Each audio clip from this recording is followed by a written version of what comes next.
Radioactive materials in groundwater are far more common than most people really think. For instance, in California, they did a survey a number of years ago on the contaminants, both anthropogenic and naturally occurring contaminants in groundwater, and uranium and radionuclides were actually in the top two of groundwater contaminants throughout the state, and it is widely distributed and just something that not a lot of people really think about.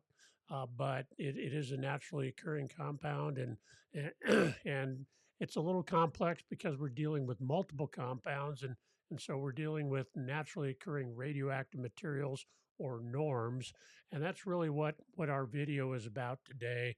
Hey everybody, I'm the groundwater guy, and today we're going to be talking about naturally occurring radioactive materials in groundwater in your groundwater supply. And let me just get our slides going here. And so we can look at that. All right.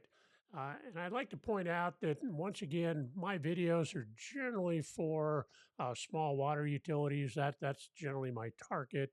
And I know that there's individual well owners out there and domestic well owners that get a lot of use out of these. But I'd like to point out that they're geared towards small water utilities. So sometimes we get into technical jargon and stuff that can be meaningful to the water utility people and maybe not so meaningful to the domestic well people. But if you got any questions, you can always reach out. I'll have my email address there at the end, and we can take it from there. But I just wanted to point that out so you understand what these are really geared towards.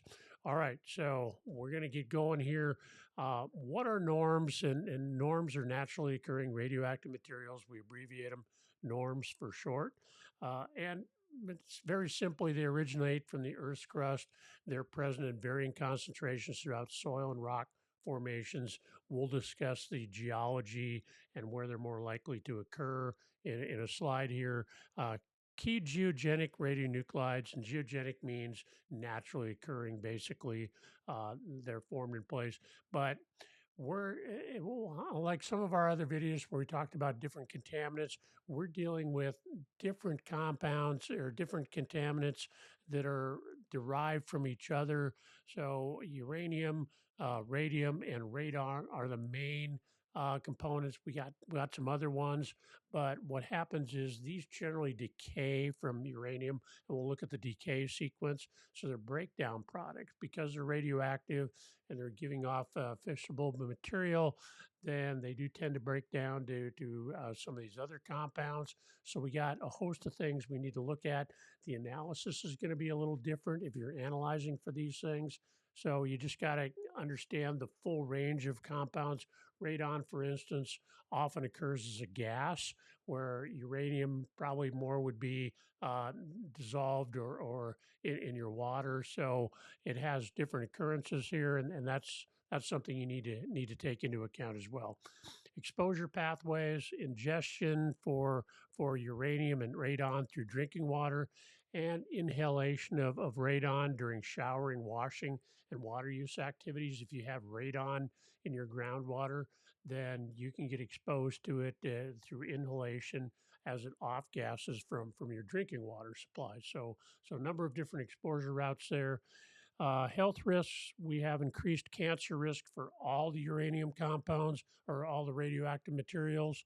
Uranium also exhibits kidney toxicity, so nephrotoxic effects. So that's something to keep in mind. It is regulated by the EPA, and this is our regulatory framework here. MCLs for community water systems. So MCL stands for maximum contaminant limit, and that is an EPA enforceable limit. We also have MCLG, and that is actually the MCL goal. That is not legally enforceable, but that is the goal that they like to see out there. But the MCL itself is actually what's legally enforceable. So combined radon 226, 228 is 5 picocuries per liter. Now, when we're dealing with radioactive materials, since they're fissile, we're dealing with picocuries is a little bit different measurement technique because you're measuring their radioactivity. So 5 picocuries per liter gross alpha. That excludes radium and uranium. 15 picocuries per liter. Uranium is 30 micrograms per liter. A little bit different there because we're dealing with dissolved in water. It's not going to off gas so much. And then beta and photon emitters, 4 millirems per year. So we're dealing with some different measurements here for all these different MCLs. So you got to understand what you're dealing with when you're doing the measurements on these. So radon, there's no federal MCL on radon. The EPA proposed a dual standard of 300 picocuries per liter standard or 4,000 picocuries per liter of state and multimedia mitigation program for indoor air, but that has not been passed yet. So currently there's no MCL. Monitoring requirements, initial 4 quarterly samples at each entry point in your water system, and reduced frequency if you are below the MCLs. But if you have exceedances, then you're going to have increased monitoring frequency. So it really depends on your exceedances. So once again, your combined radium 226, 228, 5 picocuries per liter. There's an increased risk of cancer. Most of these are going to be cancer risks. Gross alpha particle activity 15 picocuries per liter. Uranium 30 micrograms per liter. Beta particle and photon emitters. That's going to be 4 millirems per year. Once again, take into account these different measurement techniques and different detection techniques. And the proposed radon is 300 or 4,000, depending on the situation. So that has not passed yet. All right. So how do these radioactive compounds form? Generally, we start off with uranium 238, and that's been around since the beginning. It was actually formed with the Earth, so it has a half life of 4.5 billion years. So it breaks down very slowly. So it decays through a series of transformations, producing radium 226. Radon 222 is key daughter products in the chain. And off to the right here, you can see the chain of decay here. As groundwater moves through uranium-bearing rock and soil, it can dissolve these radioactive elements in varying concentrations depending on the geochemical conditions. And we'll talk a little bit about that because once again, surprise for anybody that watches these videos is it's not just the contaminant you're worried about, but all the geochemical conditions of your groundwater is going to dictate how mobile these compounds are, which compounds are going to be mobile, and what types of waters are going to make it stable so that it's not dissolving into the water. So. The presence of the parent element uranium in aquifers rock matrix is really the ultimate source for the radium and radon detected in groundwater as it decays through the half-life process. Management implications. Understanding this decay series helps identify the potential risk based on geology and informs comprehensive treatment approaches that address the entire decay chain. So you got to understand the relationship and where the radon and the radium comes from, where it is in the decay process. As it goes through radioactive decay, it's an unstable compound, and it'll decay to these other radioactive compounds. They'll further decay down the chain.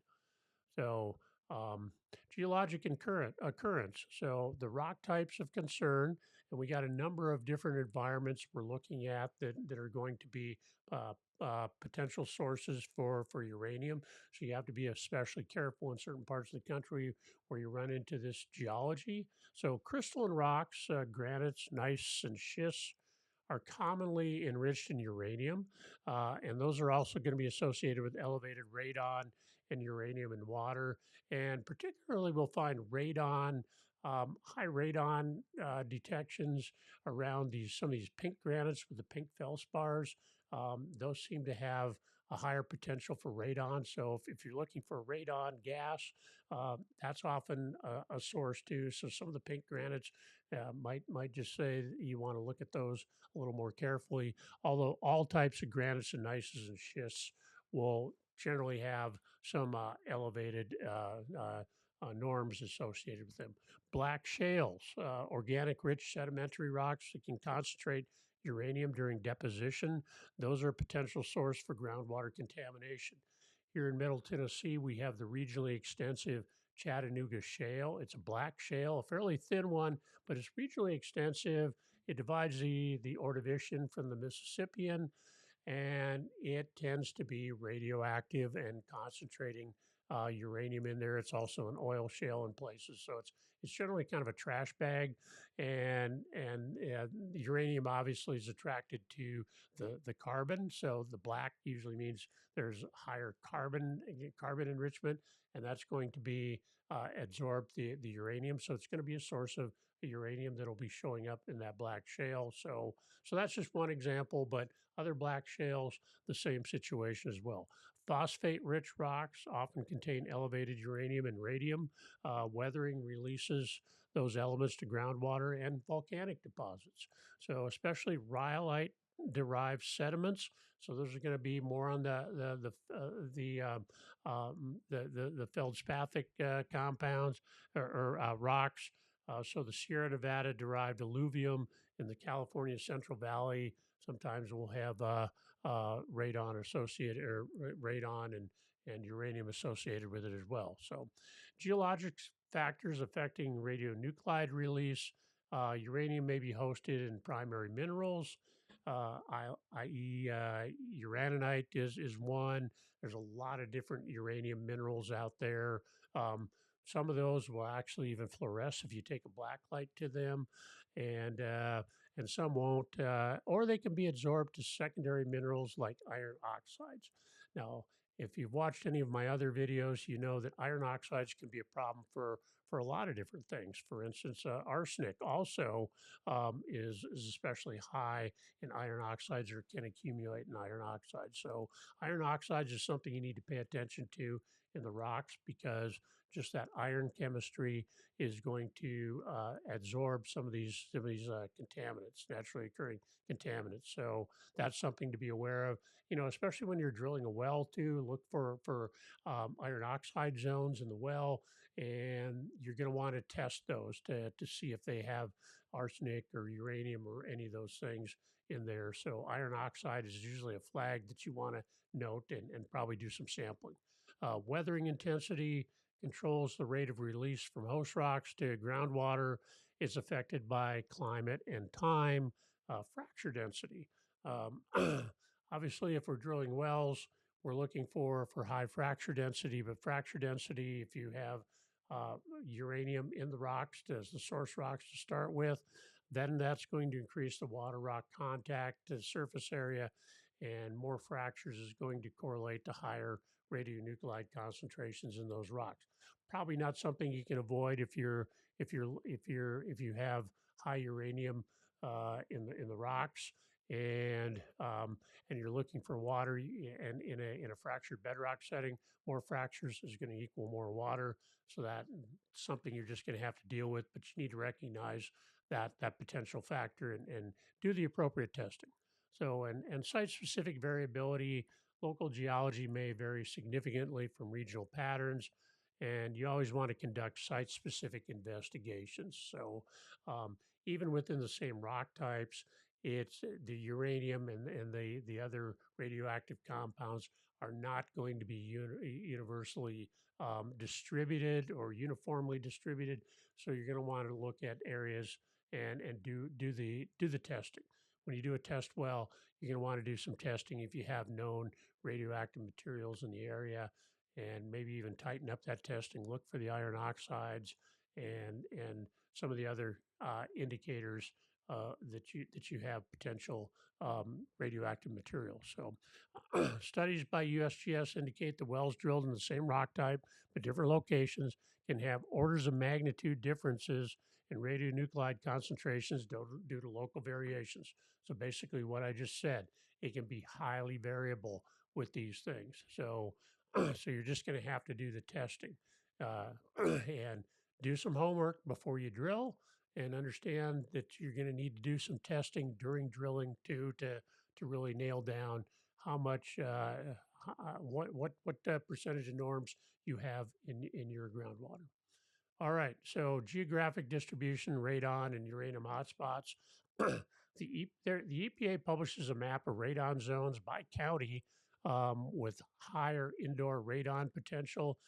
This is not a direct measure of radionuclides in the subsurface, but it really correlates fairly well with the geologic potential for naturally occurring radioactive materials in groundwater. So it at least kind of points you in the right direction. You can see there's some patterns here where you're going to get the higher radon zones. So the highest potential, which is considered zone one, Appalachian Mountains, the upper Midwest, Iowa and Minnesota, northern Great Plains, and parts of the Rocky Mountains are going to have higher radon potential and therefore higher potential for radionuclides in the groundwater. So, radium and uranium hotspots in groundwater, the eastern San Joaquin Valley in California, derived from granitic sediments from the Sierra Nevada, has elevated radioactive materials.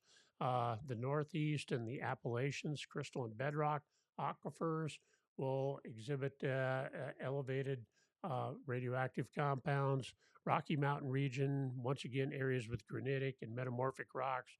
And in the mid-continents, parts of the high plain aquifer, which is kind of interesting. And I think it's some of the shales in there that divide the sandstones might have some and some of the oil shales actually.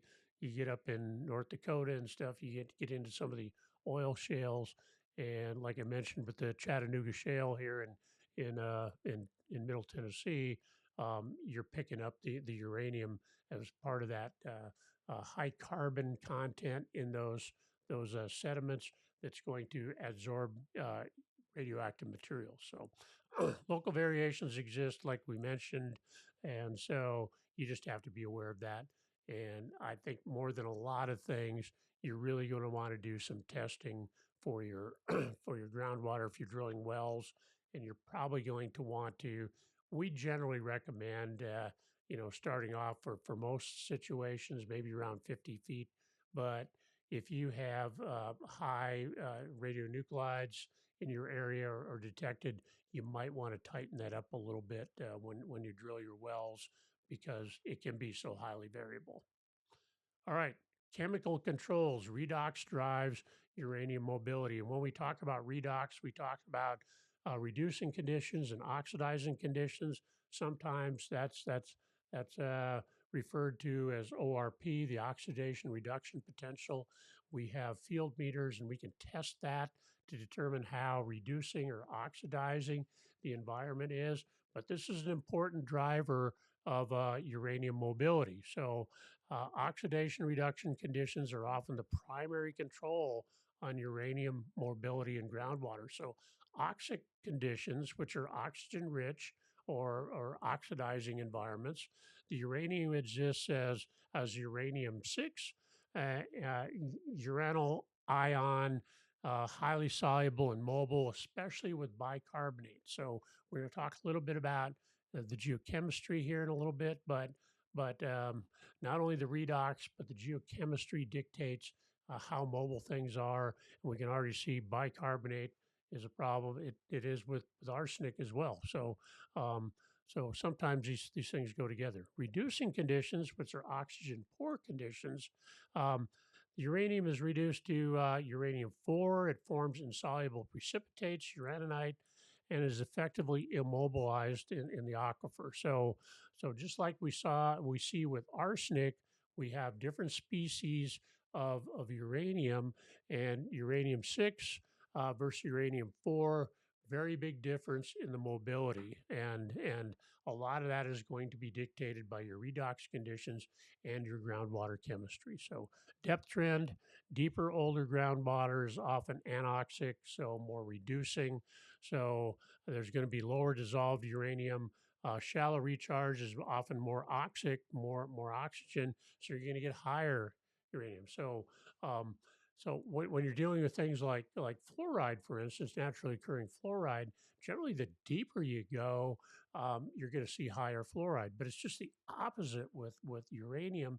Is shallower is generally going to be higher uranium levels if you have uranium showing up, or even the radionuclides of any sort showing up.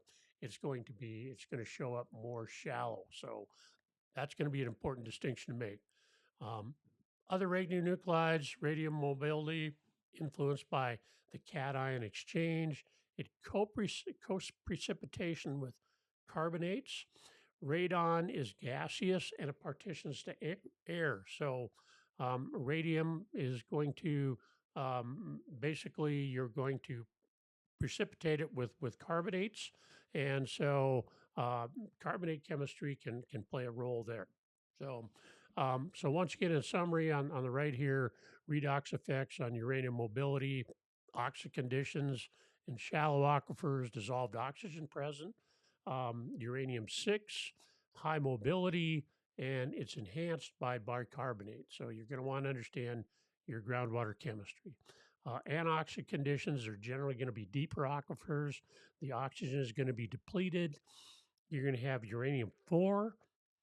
It's going to be lower mobility and it's going to precipitate in the aquifer, so not being mobilized to groundwater. So, um, pH near neutral, 6 to 8, typically promotes uranium adsorption to minerals, but high bicarbonate can override this effect. So, pH does play a role, but bicarbonate and the redox conditions play an even bigger role when it comes to uranium mobility. So, it's important to understand those.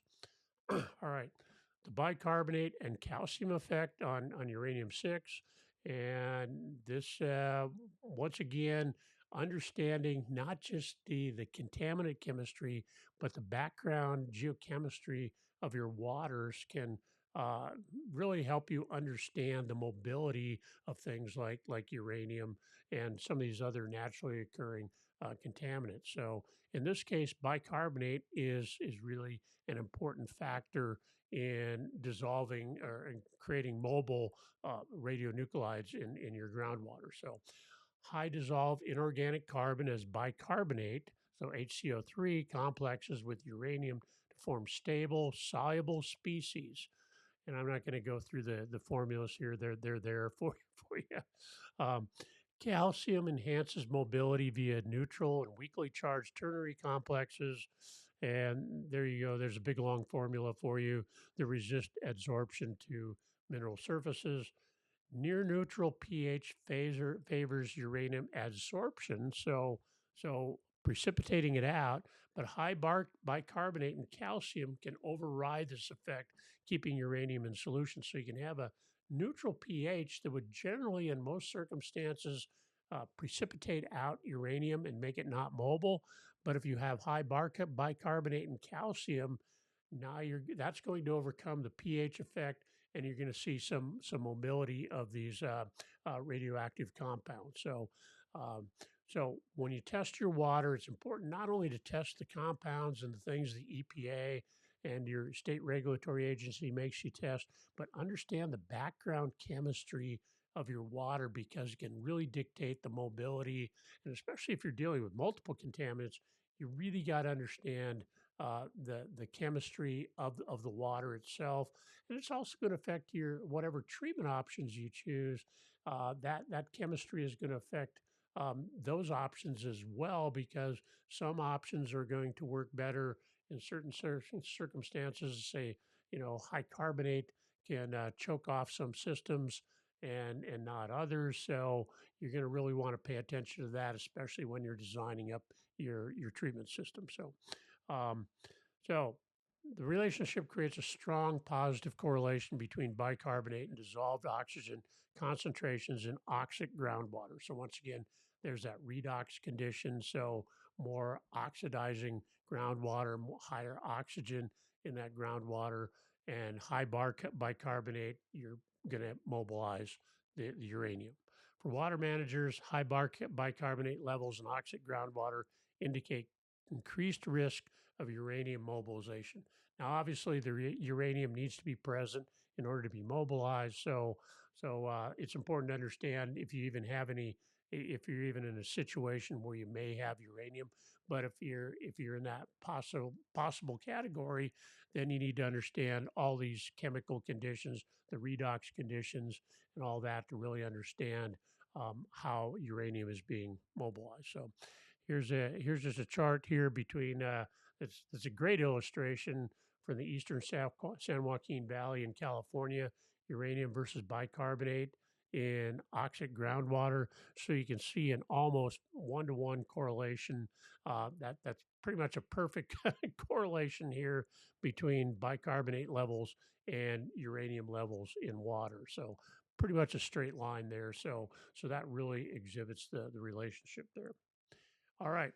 Hydrogeologic impacts pumping and irrigation. So, intensive pumping creates downward gradients, pulling young, oxic, high bicarbonate water into deeper zones where public water supply wells are screened. So, there is effects of pumping and drawdown and aquifer depletion that can pull down some of these shallower oxic environment waters into deeper zones where you're going to now see some of that uranium showing up deeper than it might otherwise. So, irrigation recharge effects, carbon dioxide production from root respiration, and microbial decay is going to produce carbonic acid, which is a weak acid. Sometimes you can even get that from the atmosphere. Rain falling through the atmosphere will pick up atmospheric carbon dioxide that'll produce carbonic acid. That will produce mineral weathering, especially in carbonate. I mean, carbonate rocks. That's how karst forms is from carbonic acid. So, elevated bicarbonate in recharged water. So, and we saw what the relationship is between bicarbonate and uranium in oxic environments. So, the result: rising uranium trends in deeper supply wells over time, with the highest uranium concentrations often found in the shallow modern water, but can be drawn down by overpumping. So many systems exhibit um, increased radionuclide concentration over decades as altered flow patterns mobilize the contaminants. And just this is not necessarily just true for uranium. It's true for a lot of things like nitrates, for instance, which tend to be a shallow groundwater issue. They can get pulled down too from altered pumping. So you have to be aware of aquifer depletion and overpumping, how it can affect the distribution of naturally occurring contaminants and man-made contaminants, anthropogenic contaminants in groundwater as well. All right, well siting. So reducing the radionuclide risk up front. And generally, the way I like to go on things is if you can avoid treatment, that you're better off. So if you can site a well and drill a well and design a well to minimize contaminant accumulation in that well, then that's going to be your best option. And uranium is no exception. Um, so that's going to require some profiling. You're going to need to do some vertical profiling, some sampling. You're going to have a good log of that well, geologic log of that well, understanding where the high uranium zones are, and then design the well to basically seal off those zones. We'll talk about that in just a minute. But before even that, we want to get out there and we want to do the pre-siting assessment strategies. So you're going to want to do some homework. So you're going to want to analyze local well data, review the geologic and radon maps, and understand what your background conditions are. Do you have the potential for naturally occurring radioactive materials? And then land use consideration, avoid locating wells down gradient from heavily irrigated agricultural areas, and that may increase the risk of capturing high bicarbonate, high uranium recharge in acidic waters over time. So you're just going to have to do some homework on that. That's where the hydrogeologist can come in to help you is identify these areas and determine whether you have a potential for that or other types of contaminants as well. So, technical siting considerations. If you're intercepting multiple aquifers, you want to evaluate the water quality from different aquifers and depths, and you may not want to mix those aquifers. So, shallower zones, like we mentioned, are going to have higher radionuclide concentration, although local conditions can vary. So, you're not going to want to screen across multiple aquifers if you have a chance of contaminating lower uranium aquifer with a higher uranium aquifer water, then you're going to want to make sure you design your well accordingly. You're going to want to do a test well. I like to do test wells, not just launch into the well itself, because you can do some preliminary tests, do some vertical profiling before final production well design, and just collect discrete water samples. You can test flow rates and do a mass balance to determine what the best zones are to screen. You want to maintain adequate vertical separation from known contaminant sources and consider confining layers that may protect deeper aquifers. So, making sure you don't mix high and low uranium aquifers. Geochemical indicators. You want to monitor for geochemical parameters that correlate with radionuclide mobility, bicarbonate, dissolved oxygen, redox conditions with an ORP meter during test drilling, so you understand where the potential is and why you're getting the uranium concentrations that you are. So, investing in hydrogeologic investigation during siting is typically more cost effective than installing and maintaining treatment systems for the life of the water system. So, treatment systems are going to be your last option. A lot of times they can be unavoidable, but if you can avoid a treatment system, you're now avoiding the capital cost and then the annual operating expense that goes with that. So treatment systems can be quite expensive. Uranium, especially so. We'll talk about treatment options here in a little bit, but it is a lot more expensive option if you can avoid high uranium over the MCL in the first place. All right, vertical profiling methodology.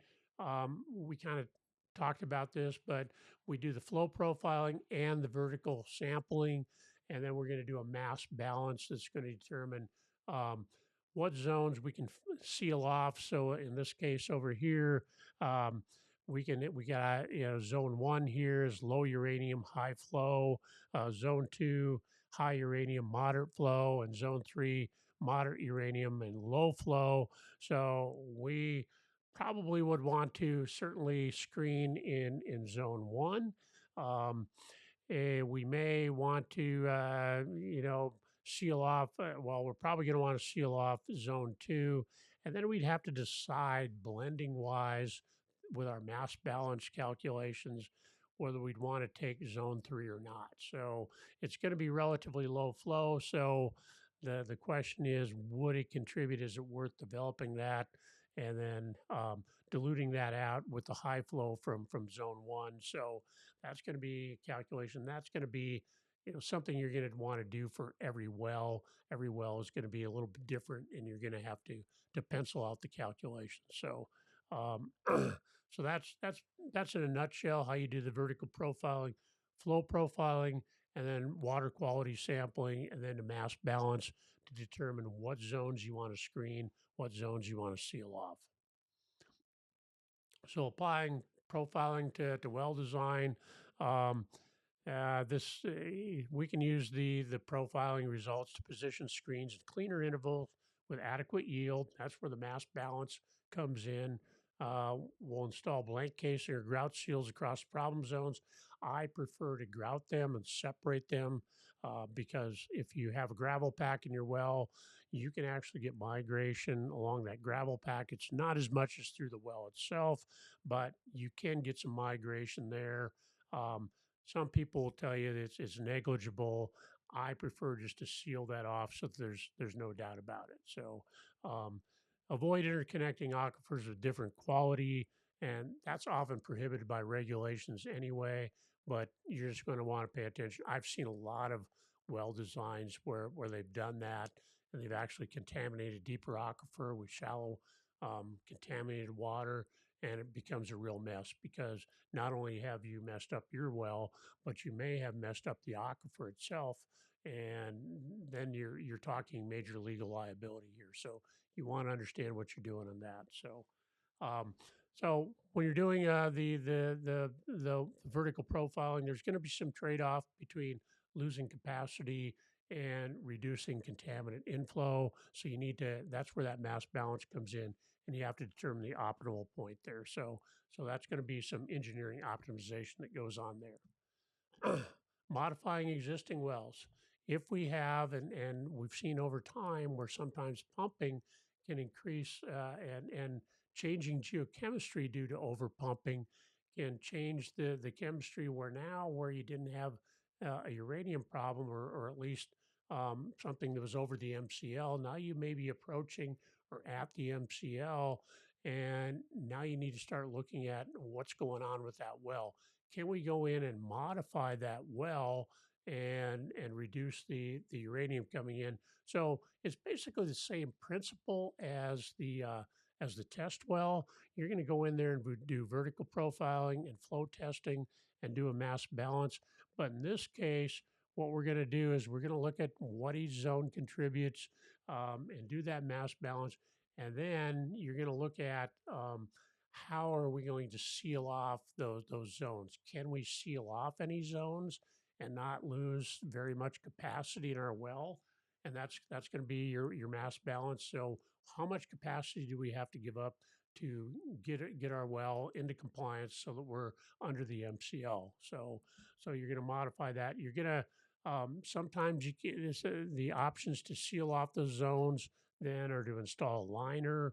I'm not a big fan of liners, but if there's a well that's been around for quite a while, then sometimes liner is an option, and that can allow you to seal off those zones. You can pressure grout specific sections. That's my preferred alternative. Is identify those sections, pressure grout, and even put a sleeve in there to make sure you've totally sealed off those zones. You're going to want to ground it into an aquatard so that there's no way that's going to move in your well or go through the gravel pack to get anywhere. So you're completely sealing off that zone. You can reconfigure the pump intake depth. That can modify things a little bit. Um, Generally, that's going to be a trick you can do without spending significant money. Um, that will move the pump up or down so it's drawing more preferentially from lower uranium zones. That trick is only going to work if you're kind of close to the MCL or right at the MCL and you want to drop it just a little bit. That trick will work there. But if you got some significant uranium, then you're going to have to look at another option. So post modification verification, you're going to want to conduct some pumping tests and do some testing and determine whether you were successful in your well modification to confirm that, and you're probably going to want to let the regulatory agency know too, because otherwise they're going to be hitting you with some onerous sampling requirements. And if you've modified your well appropriately, then you should be able to go back to normal sampling and save yourself a few bucks there. So. All right, so non-treatment compliance options. Blending is always an option for different contaminants. Blending, the blending strategy example over here on the right, we have clean source water from source A. It's got uranium at 5 micrograms per liter. Source B is above the MCL, uranium at 45 micrograms per liter. So blending station, you would take 75% from source A, 25% from source B, and your blended result would be uranium at 15 micrograms per liter, which is going to put you in compliance with the MCL. So that's how blending works. You're going to have to do some additional sampling on blending to verify that you're maintaining that, and you're going to have to monitor your inflows to make sure they don't change, because that's going to require some tweaking and adjusting too. But it is a way to get around doing expensive treatment once again, and it is a legitimate strategy that most regulatory agencies will work with you on that. So, source substitution and drilling new wells and those types of things are ways to get around this too. Especially if you got some areas where you're able to hit low uranium, and you can then drill a new well and do the blending, then you can kind of work that out, and then that becomes a mass balance calculation. Once again, is how to blend this stuff together. So, um, if you got high uranium in a well and there's no way to modify the well or get around it, then you're probably going to want to look at replacing that well and abandoning it, or you're going to have to go to treatment. So I always like looking at the non-treatment options first, like I say. So, um, all right, manage existing sources strategically. Implement seasonal operations if water quality varies predictably. And if we're talking about irrigation pumping and other situations like that, it can be seasonal. So you can see fluctuations in water quality. You need to understand that, take that into account too when you're doing a blending strategy, because things are going to change, and then you're going to need to be able to tweak your blend to make sure you stay in compliance. All right. So radon treatment, aeration is preferred for point of entry systems. So sometimes really small systems will provide, especially if you got a single contaminant like uranium, really small systems will tend to provide point of use, point of entry systems for their customers. Point of entry is probably preferred if you're going to do that option for uranium, because uh, point of use generally will be under the sink. It won't catch things like shower and stuff, so you'll still have the potential for radon exposure. So point of entry where it comes into the house, for instance, is the way to go on this. So the mechanism, air stripping transfers the radon from water to air. Radon gas is vented safely outdoors away from living spaces. It typically achieves 99% removal efficiency when properly designed and operated. Now, remember, this is for radon only. This is not for uranium. So, um, the pros are no radioactive solid material requires disposal, robust performance, even with high radon concentrations. So, this can be a good option. You just need to maintain the system and make sure you're not getting breakthrough and things like that. So it's important to maintain, because if the water system is paying for this, and there are and you're maintaining it, now there's some potential legal liability if you don't maintain it, and you get some breakthrough or something. So that's something that's important to consider. I consider that a con, even though I don't have it listed on here. So. Uh, Higher energy costs requires proper ventilation to ventilate the radon gas away, but generally, this is an acceptable technique for if you have a really small system and you're installing these point of entry systems at individual houses. So there's different configurations: bubble systems, pack tower aerators, spray mist systems with different space and flow requirements. So a lot of different options out there in the market. Um, so it's essential for radon due to inhalation exposure. Um, you don't want to use point of use because it's not going to get the shower, and when you're in the shower in the morning, you don't want to be breathing in that radon. So that's really if you're going this route for individual systems at the houses, point of entry is what you want to do with this. All right, radon treatment using granular activated carbon, or GAC. The mechanism, radon gas physically absorbs onto the vast surface of activated carbon media. Once absorbed, radon continues its decay process on the carbon surface. So remember when I was talking about the black shales and that type of thing, and the uranium and the radon absorbing onto the carbon particles. This is basically that in granular activated carbon, which is going to absorb even more because it's activated.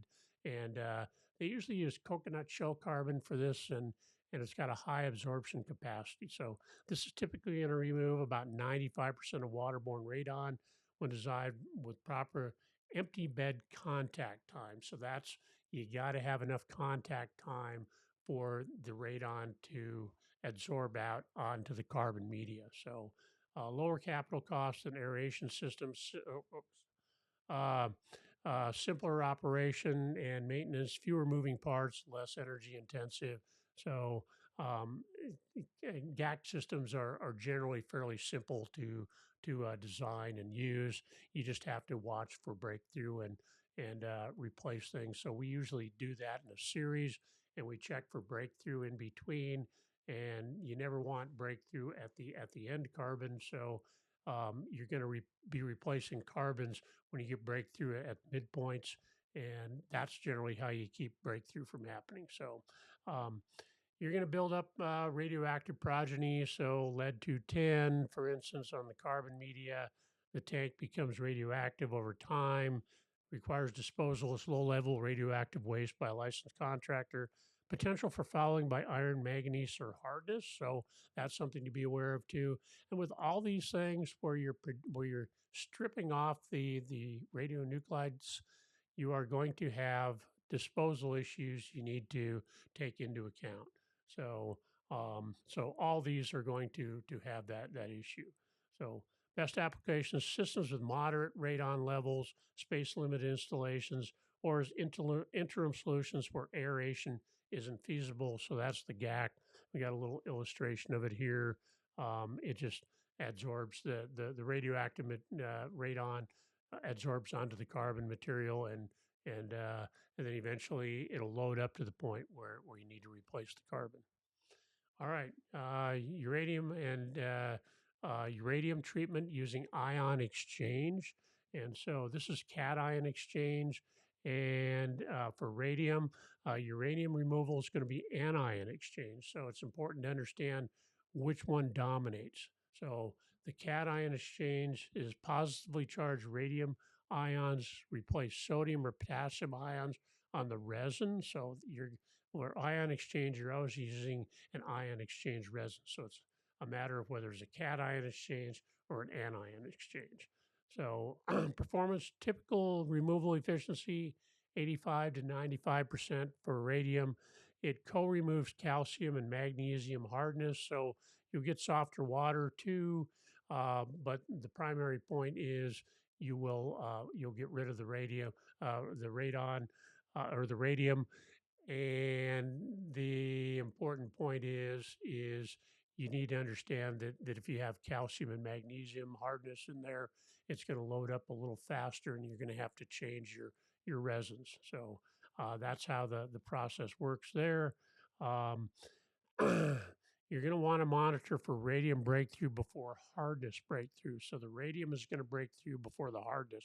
So you're going to want to monitor for that. Um, so um, you're going to, it's important to understand the chemistry and the hardness and the calcium and magnesium hardness to understand what kind of breakthrough you're going to get and how long your medium is going to last. For uranium removal, anion exchange, so in this case, you're using negatively charged or anions um, and exchange with chloride ions on a strong based anion SBA resin. So this is going to be negative charge, so anion exchange, just the opposite of what you do for radium. Um, Performance, typical removal, 90%, 99% efficiency for uranium, particularly effective under oxic high bicarbonate conditions where uranium is most mobile. So this is actually a pretty effective technique. There's what the technique looks like there. Um, you're going to need pretreatment if you have iron and manganese to get rid of those because that's going to foul up your system and you're going to get breakthrough earlier. And so once again, it's understanding the chemistry or water that you're treating. So post-treatment corrosion control recommended for lead and copper rule compliance. Regeneration creates brine waste containing concentrated radionuclides, and waste must be managed according to state and federal regulations. you're going to have to take your brine and usually concentrate it or dry it out, and you're going to have to properly dispose of it.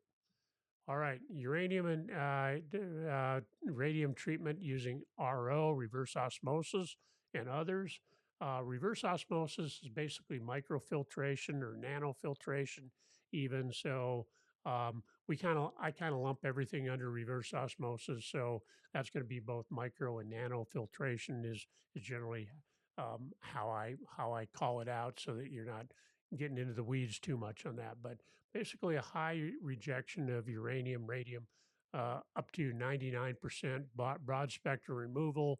It needs scaling control because if you have hard water and other TDS compounds, it's going to gum up your system and plug up the filter. So you're going to want to really watch that. So you may need some pretreatment. Produce a reject stream 10 to 70% of feed requiring proper disposal. Most people will take that and they will put it in a evaporation area, dry it out, and then dispose of it as a solid because it really reduces the uh, the amount you need to dispose of. And also, dry material is a lot easier to haul and dispose of than wet material, obviously. Uh, Another option is lime softening. That's viable for larger systems. The radium co-precipitates with calcium carbonate, and it can achieve moderate uranium removal under optimized conditions. Generally, unless you have a lot more radium than uranium, lime softening probably isn't the best option. Reverse osmosis is always a good option for almost any contaminant, and so that's going to be something you want to look at. But it does come with higher costs and a little more dealing with the brines and disposal of the waste. So, absorptive media, iron and titanium oxide based media, specifically engineered for uranium. High removal efficiency creates solid radioactive waste requiring specialized disposal. Probably going to be a little more expensive, and disposal, you're going to have a lot more limited options for disposal. So the selection drivers in any of these techniques is contaminant concentration, the co-occurring contaminants, your chemistry of your water, waste handling capability, life cycle costs, operator expertise, and system capability. It's important to understand that when you're dealing with uranium, unlike a lot of treatment options, these can be fairly complex systems, and you really have to look at balancing the chemistry, understanding the chemistry, doing some pre-treatment, and then disposing of the waste stream afterwards. So it can become complex, and so you're going to want to have an operator that has some definite knowledge of this, some experience in this, because you just don't want to have breakthrough when you got radionuclides in there, because you're going to have some very unhappy customers. And a boil order is not going to take care of a uranium problem. I can tell you that. So, all right. So, treatment options. Just a quick summary here. Here's a cost snapshot. So, we got our options over here: aeration, GAC, ion exchange, RO, and lime softening. And what they're good for. Generally, if you have uranium and radon, it's going to be ion exchange or RO. Lime softening, basically, if you have just uh, radium, then that'll work okay. So you can see the typical removal. Most of these are going to be pretty good. Lime softening is going to be good to excellent. So the removal rates are generally going to be pretty good. The capex, which is your capital expenditure, aeration is going to be high. RO is going to be high. Lime softening is going to be high. Your moderate priced options are really going to be GAC, but that's obviously only for radon. And then ion exchange is going to be moderate to high. So um, the operating expenditures, OPEX, um, you can see that GAC is going to be low. So if you have radon only, then GAC is really a great way to go. So ion exchange is going to be moderate. Um, Once again, RO is going to be pretty high. RO is generally going to be your most expensive option. It's a pretty darn good method for getting rid of anything, but it's going to be your most expensive option. So, um, All right. So post-treatment monitoring, O&M, and waste commissioning. You want to verify your influent effluent against design goals and establish baseline key performance indicators, so KPIs.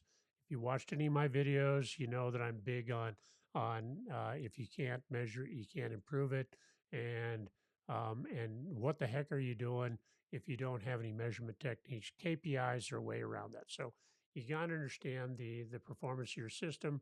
And when we do KPIs, we want to measure the trends. We don't want to just get a snapshot, which would be one measurement and one KPI. You really want to look at the trends over time because that's going to tell us what how to maintain our system and be the most efficient use of our time and capital on that system because now you understand what it's doing, the seasonality, how the concentrations vary, how quickly things load up, and so you're going to be able to do some predictive analysis and to do the maintenance on the system before it generally becomes a problem. The KPIs are a key part of that and your dashboards for tracking those. Routine monitoring, you want to track the critical parameters based on the technology. So the finished water, radionuclide concentrations, and process specific pressure differentials, contact time, resin capacity, flux rejectant rates. Depending on the treatment technique you use, uh, you're going to want it to monitor different parts of the process and make sure they're operating efficiently. Corrosion control, you're going to want to adjust the pH and alkalinity post treatment, monitor lead and copper rule compliance because sometimes we can mobilize lead with these things. So you want to watch that too. Waste management, develop and follow plans for spent GAC, media, IX brine, RO reject, and attain the required permits per state and federal regulations. If you're designing the plant, you're going to want to understand that ahead of time because, quite frankly, um, the capital costs are only part of it, but you're going to have the operating expenses year to year, and you're going to need to build that in order to have an accurate prediction of what your operating expenses are. You're going to have to know how you're going to deal with the disposal of these radioactive wastes you've generated, and so that's going to be definitely an operating expense you're going to want to put into your system and make sure you understand that. All right, waste management. We talked about that. Personnel and documentation, ensure operator training, maintain detailed SOPs. Standard operating procedures are going to be very important because these uranium removal systems are a little more complex than your normal system for like removing iron and manganese, for instance. So consider maintenance service contracts for specialized equipment. So sometimes the providers of this equipment will also have maintenance agreements, and that can be a way to cut down some costs because now they're responsible for maintaining it, and your operator doesn't have to do that. But either way, you need to know and understand these things because they can be relatively complex. So our post-treatment management cycle, installation and commissioning, our operational monitoring, our preventive maintenance, and I would even go so far as once you've got your KPIs and some trends, you should now be able to do some predictive maintenance. And so even getting farther ahead of that curve. And waste management, it'll be a big operating expense. And then documentation and compliance. And I'd even add another one in here is continual improvement. Learn from our mistakes or wherever where things can be improved. Learn from that and cycle back around to the beginning and keep improving as you go along. All right. Here's a quick case study. We talked about this a little bit earlier. This is in eastern San Joaquin Valley in California Central Valley. Aluminum derived from granitic Sierra Nevada mountains. Intensive agricultural irrigation and groundwater pumping. So that is our setting. The USGS did a study out here, and they found that 80% of the oxic samples with significantly higher radium concentrations than in anoxic water. So this follows the trend we mentioned earlier is the high oxygen, the high dissolved oxygen, high oxidizing environment produces higher uranium concentrations. Strong correlation. We saw this chart earlier between uranium and bicarbonate concentrations. So um, there's a great correlation here. I mean, it's almost a straight line here. So, and you can see that that holds true for public water supply wells, for monitoring wells, and even for domestic wells. It tracks very nicely. And this is a nice study done by the USGS. Um, so calcium uranol carbonate complexes dominate uranium speciation, increasing the mobility.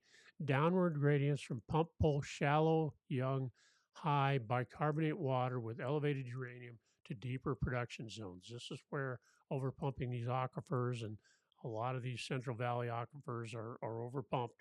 So that can create some problems where you would normally see uranium that you're not expecting it. So uh, utility actions, they targeted well screen placements based on vertical water profiling.